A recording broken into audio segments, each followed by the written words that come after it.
নমস্কার, সুপ্রভাত শ্রোতা বন্ধুরা, সবাইকে অনেক অনেক শুভেচ্ছা জানিয়ে শুরু করছি আজকের অভিজ্ঞাপন। আপনার সন্তানের বয়স 5 ও 15 বছর পূর্ণ হলে আধার কার্ডে বায়োমেট্রিক আপডেট করা আবশ্যক। সময় মতো আপডেট না করলে আধার ইনএক্টিভ হয়ে যেতে পারে, যার ফলে স্কুলে বা কলেজে ভর্তি ও অন্যান্য সুবিধা পাওয়ার ক্ষেত্রে সমস্যা হতে পারে। অভিভাবকদের নিকটবর্তী আধার কেন্দ্রে গিয়ে বায়োমেট্রিক আপডেট করানোর অনুরোধ করা হচ্ছে ত্রিপুরা সরকারের গ্রামোন্নয়ন দপ্তর। আপনি জানেন কি, আপনার সন্তানের বয়স 5 বছর ও 15 বছর পূর্ণ হলে আধার কার্ডে বায়োমেট্রিক আপডেট করা বাধ্যতামূলক। সময় মতো আপডেট না করলে আধার ইনএক্টিভ হয়ে যেতে পারে, যার ফলে পরবর্তীকালে শিশুদের স্কুলে বা কলেজে ভর্তি ও অন্যান্য সরকারি সুবিধা পাওয়ার ক্ষেত্রে সমস্যা হতে পারে। তাই সকল অভিভাবকদের অতি সত্বর নিকটবর্তী আধার কেন্দ্রে গিয়ে আপনার সন্তানের বায়োমেট্রিক আপডেট করানোর অনুরোধ করা হচ্ছে ত্রিপুরা সরকারের গ্রামোন্নয়ন দপ্তর কর্তৃক প্রচারিত।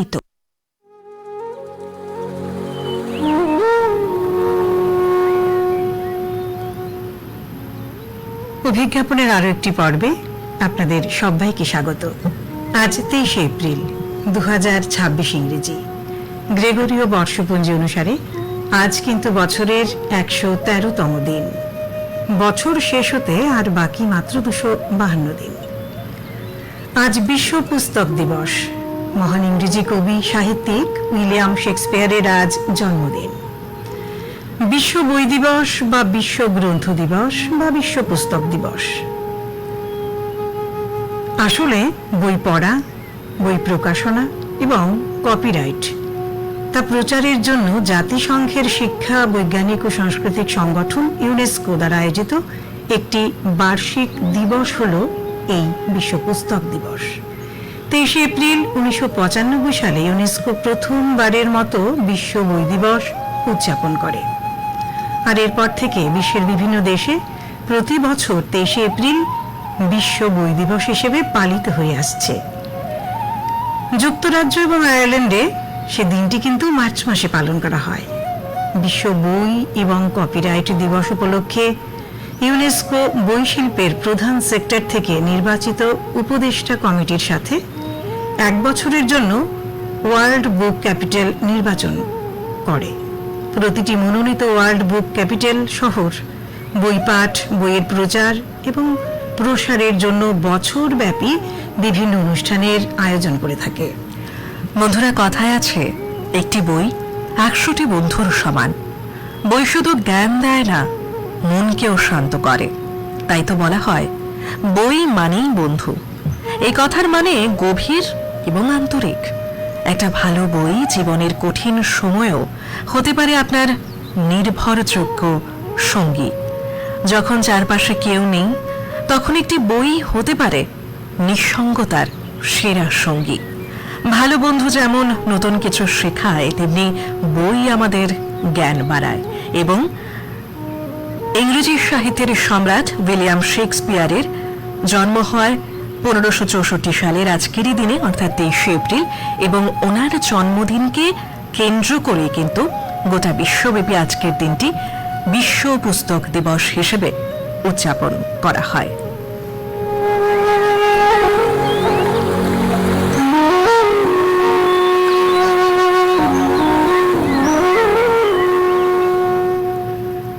তাছাড়া শ্রোতা বন্ধুরা, আজকের এই সুন্দর সকালে আমরা কথা বলবো আরো একটি বিশেষ দিন নিয়ে, যা হলো ইন্টারন্যাশনাল গার্লস ইন আইসিটি দিবস।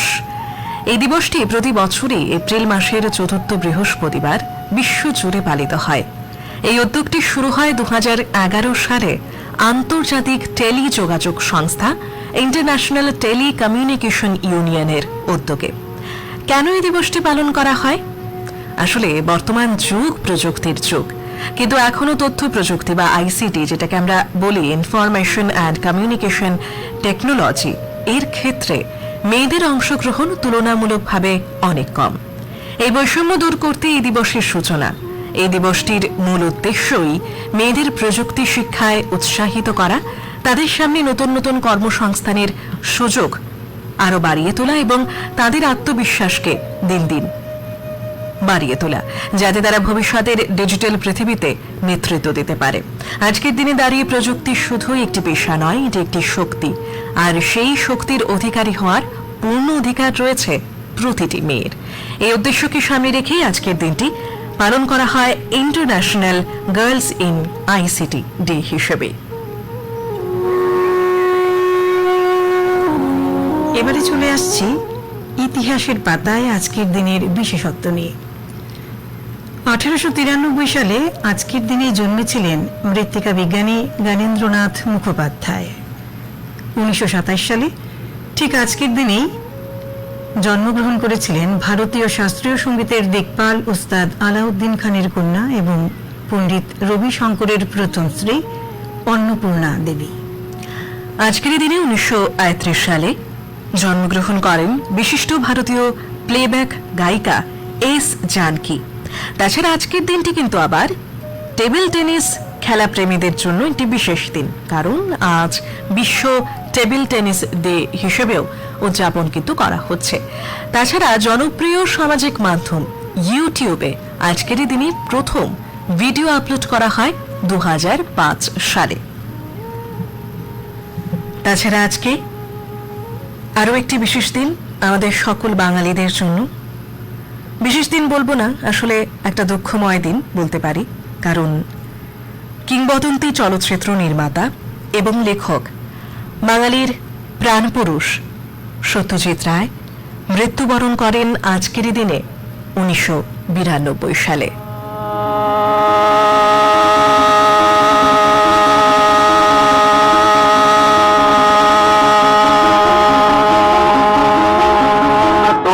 সেলাম সেলাম সেলাম সেলাম মোরা বাংলাদেশের থেকে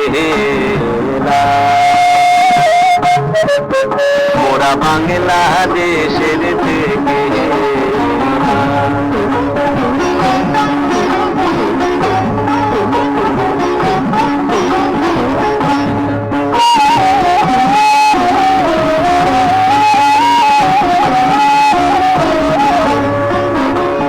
সাদা সিধা মাটির মানুষ দেশে দেশে যায়, মোরা সাদা সিধা মাটির মানুষ দেশে দেশে যায়। বন্ধুরা, এবারে কিন্তু চলে আসছি লিখছি তোমায় পর্বে। তবে প্রথমে জানিয়ে দিচ্ছি গত জানুয়ারি মাসের অভিজ্ঞাপন অনুষ্ঠানে সেরা পত্রদাতাদের নাম। জানুয়ারি মাসের প্রথম বিষয় ছিল পথ চলা, আর এই বিষয়ে চিঠি লিখে আমাদের বিচারে সেরা পত্রদাতা হলেন Shrimati Shantana Bandyopadhyay, Rajarhat, New Town, Gopalpur, Kolkata 136। Telephone মারফত শ্রীমতী শান্তনা বন্দ্যোপাধ্যায়ের সাক্ষাৎকার প্রচারিত হবে আগামী শনিবার 25 এপ্রিল 2026 ইংরেজি অভিজ্ঞাপন অনুষ্ঠানে। জানুয়ারি মাসের দ্বিতীয় বিষয় ছিল মায়ের সমান, আর এই বিষয়ে চিঠি লিখে আমাদের বিচারে শ্রেষ্ঠ পত্রদাতা হলেন ডক্টর কাঞ্চন চট্টোপাধ্যায়, MAMC টাউনশিপ, দুর্গাপুর, পশ্চিম বর্ধমান 713210। টেলিফোনে ডক্টর কাঞ্চন চট্টোপাধ্যায়ের সাক্ষাৎকার প্রচারিত হবে আগামী রবিবার অর্থাৎ 26 এপ্রিল অভিজ্ঞাপন অনুষ্ঠানে।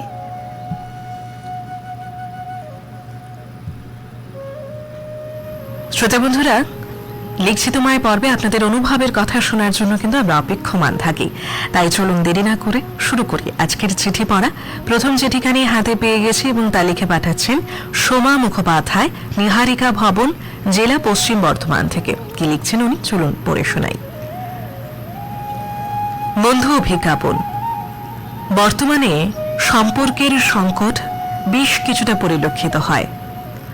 সম্মান, শ্রদ্ধা, ভক্তি, ভালোবাসা ইত্যাদি যে সকল সম্পর্কের টানে একে অন্যের কাছাকাছি পাশাপাশি থাকা নিজের পরিবারের সদস্য, আত্মীয় স্বজন বা প্রতিবেশীদের মধ্যে যে নিগ্রুরু ভালোবাসা, পারস্পরিক মেলবন্ধন, সেই সকল সম্পর্কে চলছে বেশ টানাপোড়েন।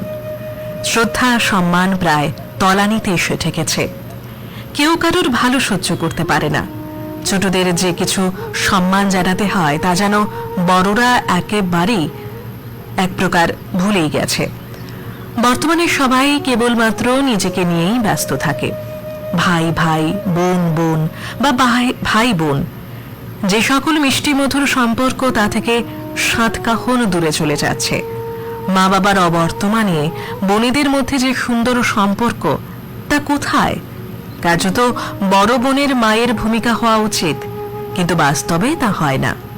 বড় দাদা বাবার মতন, কিন্তু কই, সে তো বাস্তবে অধরা। ভাই বোনের যে মুখ দেখা দেখি বন্ধ, ভাইফোঁটা সেপাট চুকে গেছে। যাই হোক, সম্পর্ক সংকট প্রকট হলেও আশা রাখি ভবিষ্যতে হয়তো আবার সব সম্পর্ক সহজ সরল হবে। আবার সবাই একত্রে হাতে হাত রেখে জীবনের জয়গান গাইবে। ধন্যবাদ আনতে সোমা মুখোপাধ্যায়, নিহারিকা ভবন, দুর্গাপুর, জেলা পশ্চিম বর্ধমান।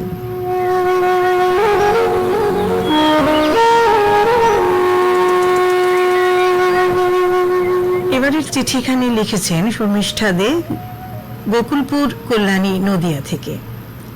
তিনি লিখছেন, প্রিয় অভিজ্ঞাপন, যে কোনো সম্পর্ক টিকে থাকে পরস্পরের প্রতি বিশ্বাস, নিঃস্বার্থ ভালোবাসা এবং পারস্পরিক বোঝাপড়ার উপর। এই বোঝাপড়া যখন বোঝা হয়ে ওঠে তখনই সম্পর্কের সংকট দেখা যায়। সেই পুরাণ, রামায়ণ, মহাভারতের যুগ থেকে শুরু করে আজ অবধি এই সংকট অব্যাহত। বর্তমানে এটা ভয়াবহ আকার ধারণ করেছে। মানুষের অতি চাহিদার কারণে সম্পর্কের টান কমে গিয়ে বিচ্ছেদ মাথাচাড়া দিয়েছে। মানুষ হয়ে উঠেছে আত্মকেন্দ্রিক। এভাবে একে একে ভেঙেছে একান্নবর্তী পরিবার। কিছু কিছু ক্ষেত্রে বৃদ্ধ বাবা মা, তাদেরকেও বোঝা বলে মনে করা হচ্ছে। এর থেকে সংকটজনক পরিস্থিতি আর কি বা হতে পারে? একা একা বেড়ে ওঠা কেরিয়ার সর্বস্ব নবপ্রজন্মের অবাধ স্বাধীনতার অপব্যবহার হয়তো এর একটা বিরাট কারণ। পিসি, মাসি, মামা, কাকা আর অন্যান্য তুতো ভাই বোন বা প্রতিবেশী, এই সমস্ত সম্পর্ক থেকে ক্রমশই দূরে সরে যাচ্ছে এরা। আর তার ফলে বঞ্চিত হচ্ছে তাদের ভালোবাসা এবং শাসন থেকে। অপরের প্রতি সহানুভূতি হারিয়ে যাচ্ছে ক্রমশ। সবার সাথে মানিয়ে চলার ধৈর্য কমে আসতে আসতে অনেক ক্ষেত্রে স্বামী স্ত্রীও এক ছাদের তলায় থাকতে নারাজ হচ্ছে। শিক্ষিত হওয়ার নামে আমরা এক চরম অবক্ষয়ের দিকে এগিয়ে যাচ্ছি। উচ্চাকাঙ্ক্ষা বা ক্ষমতার চূড়া ছুঁতে গিয়ে আমরা বড় একা হয়ে যাচ্ছি। তবে আমার বিশ্বাস, আমরা আবার বেঁধে বেঁধে থাকা তাকে আপন করে নিয়ে এই সংকট কাটিয়ে উঠতে পারব। ধন্যবাদ আনতে শর্মিষ্ঠা দে, গোকুলপুর, কল্যাণী, নদিয়া।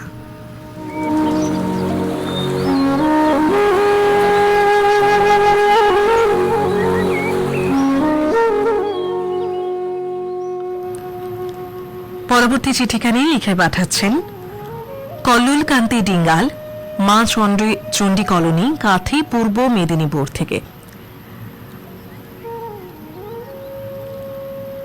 বন্ধু অভিজ্ঞাপন, সম্পর্ক সংকট অন্যান্য সব সংকটের মধ্যে শ্রেষ্ঠতম বলেই মনে হয় আমাদের এই অত্যাধুনিক জীবনযাপনের ক্ষেত্রে।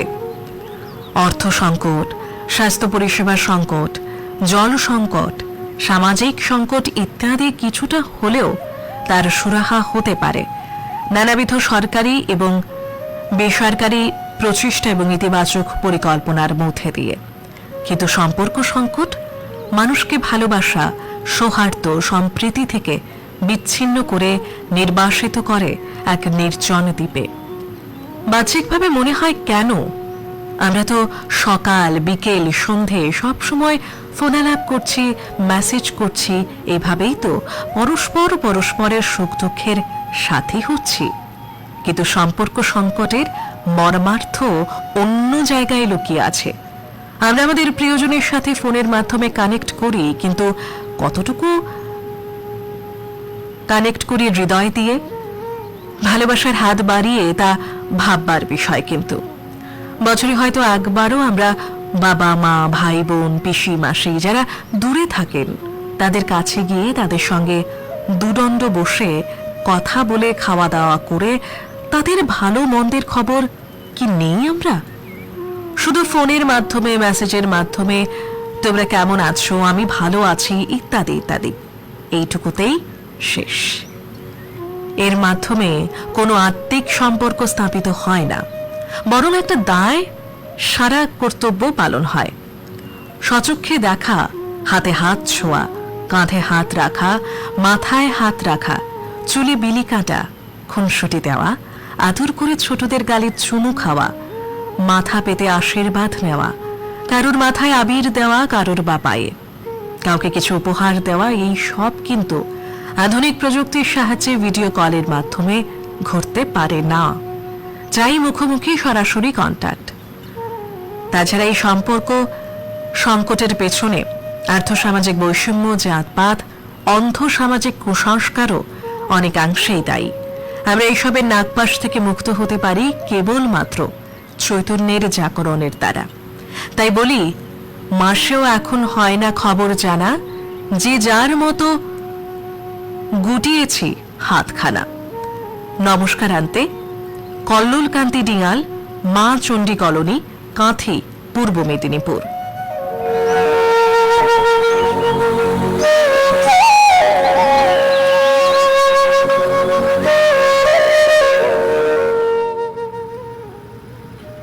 এবারের চিঠিখানি লিখেছেন উদয় শঙ্কর চট্টোপাধ্যায়, চুয়ামাসিনা, বিষ্ণুপুর, বাঁকুড়া থেকে। বন্ধু, অভিজ্ঞাপন। চৈত্রের শেষ প্রান্তে সকাল সন্ধ্যায় হালকা হাওয়া গায়ে লাগলেও তাপ দহনের অগ্রিম বৈশাখী শুভেচ্ছা জানিয়ে শুরু করলাম বৈশাখের স্মৃতি।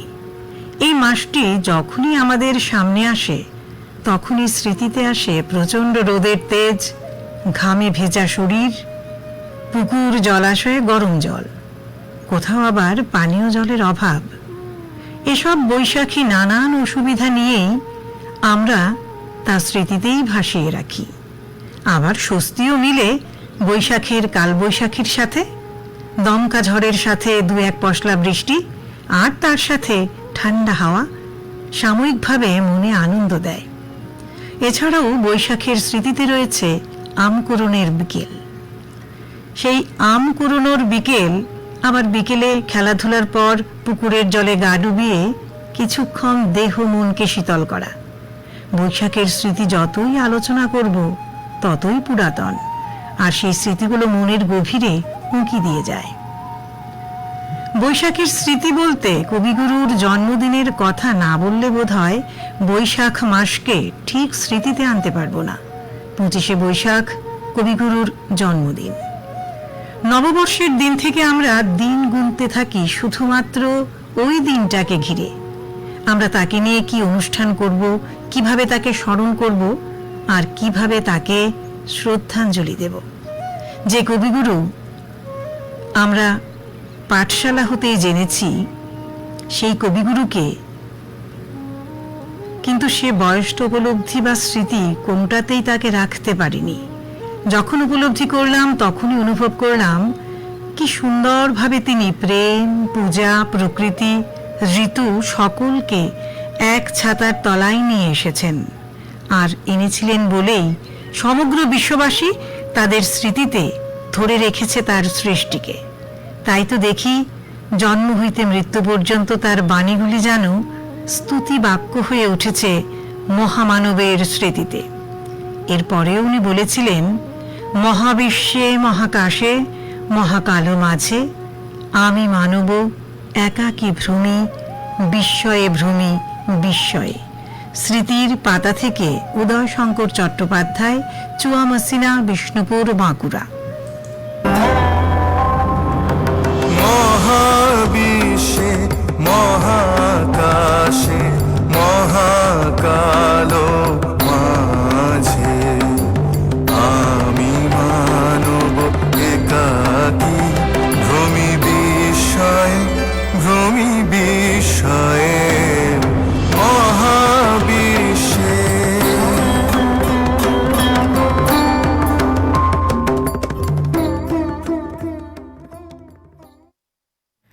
আর শ্রোতা বন্ধুরা, এরই সাথে আমাদের লিখছি তোমায় পর্ব আজকের মতো কিন্তু এখানেই শেষ করতে হচ্ছে। আমরা কিন্তু অপেক্ষমান থাকি আপনাদের অনুভবের কথা জানার জন্য, তাই লিখতে থাকুন আর পাঠাতে থাকুন আমাদের লিখছি তোমায় পর্বে আপনাদের চিন্তাশীল সব অনুভবের কথা। আর শ্রোতা বন্ধুরা, এবারে সময় হয়ে গেছে আপনাদের কিছু গুরুত্বপূর্ণ তথ্য জানিয়ে রাখবার।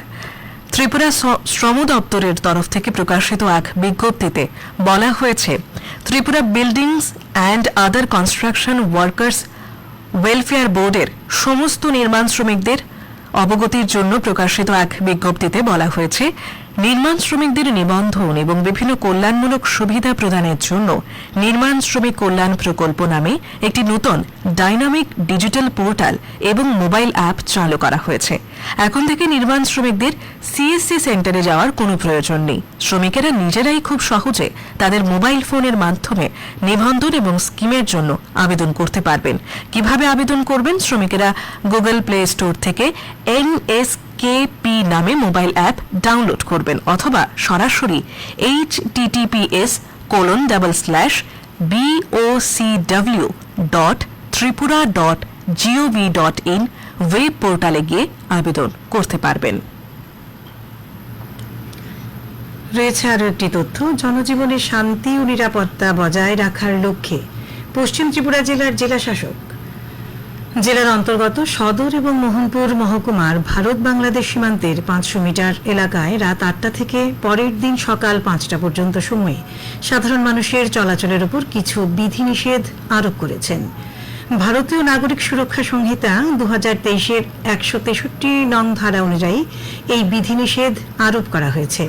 এই আদেশ গত 20 এপ্রিল 2026 থেকে কার্যকর হয়েছে এবং তা চলবে আগামী 19 জুন 2026 পর্যন্ত। তবে আইন শৃঙ্খলা রক্ষার কাজে নিযুক্ত সামরিক, আধা সামরিক বাহিনী এবং রাজ্য পুলিশ বাহিনীর সদস্যগণ এবং পশ্চিম জেলার পুলিশ সুপার, সদর ও মোহনপুর মহকুমার শাসকদের জারি করা বৈধ অনুমতিপত্র প্রাপ্ত ব্যক্তি, জরুরি সরকারি কাজে নিয়োজিত সরকারি আধিকারিক এবং অবিলম্বে চিকিৎসা প্রয়োজন এমন ব্যক্তিগণ কিন্তু এই আদেশের আওতার বাইরে থাকবেন। এই আদেশ অমান্যকারীদের বিরুদ্ধে ভারতীয় ন্যায় সংহিতা 2023-এর 223 নম্বর ধারা অনুযায়ী শাস্তিমূলক ব্যবস্থা নেওয়া হবে। আর একটি তথ্য জানিয়ে রাখছে এই মুহূর্তে, জনজাতি কল্যাণ দফতর থেকে প্রকাশিত এক বিজ্ঞপ্তিতে জানানো হয়েছে, জনজাতিদের সামাজিক উন্নতি বর্ধনে নিয়োজিত রেজিস্টার্ড এনজিও ভলেন্টারি অর্গানাইজেশন যাদের এনজিও দর্পণ পোর্টালে ইউনিক আইডি রয়েছে তাদের ক্ষেত্রে জানানো হচ্ছে 2026-2027 ইংরেজি আর্থিক বছরের জন্য কেন্দ্রীয় সরকারের জনজাতি কল্যাণ মন্ত্রণালয়ের grants in aid to voluntary organization working for the welfare of scheduled tribes স্কিমের অধীনে চলতি প্রজেক্ট প্রজাল আহ্বান করা হয়েছে। Online portal NGO grants online application tracking system এর মাধ্যমে উক্ত মন্ত্রণালয়ের সমস্ত রকমের নির্দেশিকা মেনে প্রজেক্ট প্রপোজাল জমা দিতে হবে আগামী 30 এপ্রিল 2026 তারিখের মধ্যে। জনজাতি কল্যাণ দফতরের প্রকাশিত এক বিজ্ঞপ্তিতে এই বিষয়ে জানানো হয়েছে। তাহলে বন্ধুরা, জানিয়ে দিলাম কিছু গুরুত্বপূর্ণ তথ্যাদি।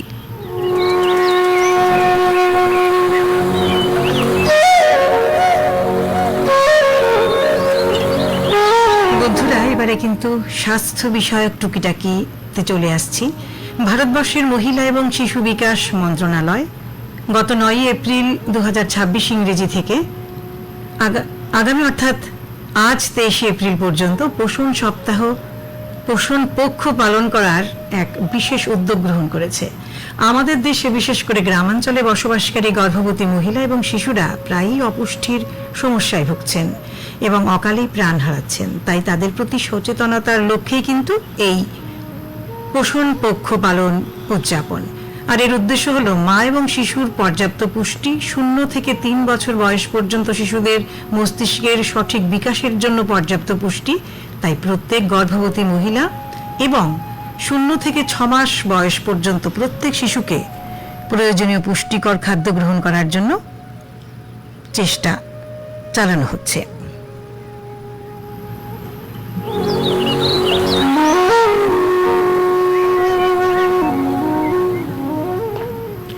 শ্রোতা বন্ধুরা, এইবারে আমাদের কর্মপ্রত্যাশী বন্ধুদের জন্য রইল একটি কাজের খবর। Central reserve police force constable, technical এবং ট্রেডসম্যান এবং কনস্টেবল পদে নিয়োগের প্রক্রিয়া পরিচালনা করছে নিজ নিজ রাজ্য কেন্দ্রশাসিত অঞ্চলগুলিতে সাধারণভাবে বসবাসরত পুরুষ এবং মহিলা প্রার্থীদের কাছ থেকে আবেদনপত্র আহ্বান করা হচ্ছে।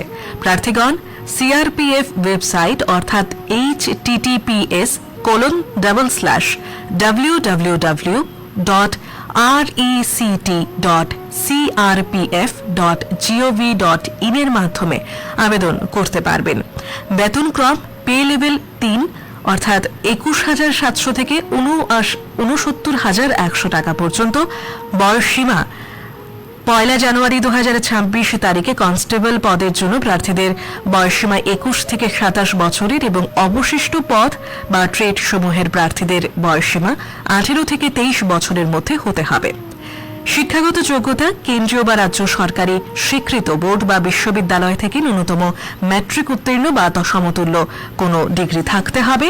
কিভাবে আবেদন করবেন? আবেদনপত্র শুধুমাত্র অনলাইনেই জমা করা হবে। প্রার্থীগণ তাদের আবেদনপত্র সিআরপিএফ এর ওয়েবসাইট এর মাধ্যমে জমা দিতে পারেন।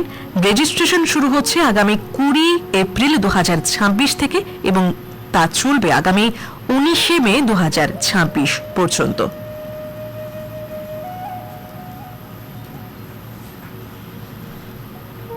এবারে কিন্তু জানিয়ে দিচ্ছি আবহাওয়ার বিজ্ঞপ্তি। আগরতলা ও তার পার্শ্ববর্তী এলাকায় আগামী 24 ঘন্টার আবহাওয়ার পূর্বাভাসে জানানো যাচ্ছে যে আকাশ প্রধানত মেঘাচ্ছন্ন থাকবে। হালকা থেকে মাঝারি বৃষ্টিপাতের সম্ভাবনা রয়েছে। আগামী 24 ঘন্টায় তাপমাত্রা সর্বোচ্চ 36 ডিগ্রি সেন্টিগ্রেড এবং সর্বনিম্ন 26 ডিগ্রি সেন্টিগ্রেডের কাছাকাছি থাকবে। আগরতলা বিমানবন্দরস্থিত আবহাওয়া দপ্তরের তথ্য অনুযায়ী গতকালের সর্বোচ্চ এবং আজ সকালের সর্বনিম্ন তাপমাত্রা পরিলক্ষিত হয় 36.6 ডিগ্রি সেন্টিগ্রেড এবং 25.2 ডিগ্রি সেন্টিগ্রেড। বাতাসে আপেক্ষিক আর্দ্রতার পরিমাণ সর্বোচ্চ 97% এবং সর্বনিম্ন 51%। বৃষ্টিপাতের পরিমাণ সামান্যই রয়েছে। বিভিন্ন জেলায় 40 থেকে 50 কিলোমিটার বেগে ঝড়ো হওয়ার সম্ভাবনা। জানিয়ে দিলাম আবহাওয়ার বিজ্ঞপ্তি। আর শ্রোতা বন্ধুরা, এরই সাথে আমাদের আজকের মতো বিজ্ঞাপনের আসর থেকে বিদায় নেবার সময় এসে গেছে। এতক্ষণ অনুষ্ঠান পরিচালনায় আমরা ছিলাম আমি ইতিকণা আর আমি অপরাজিতা।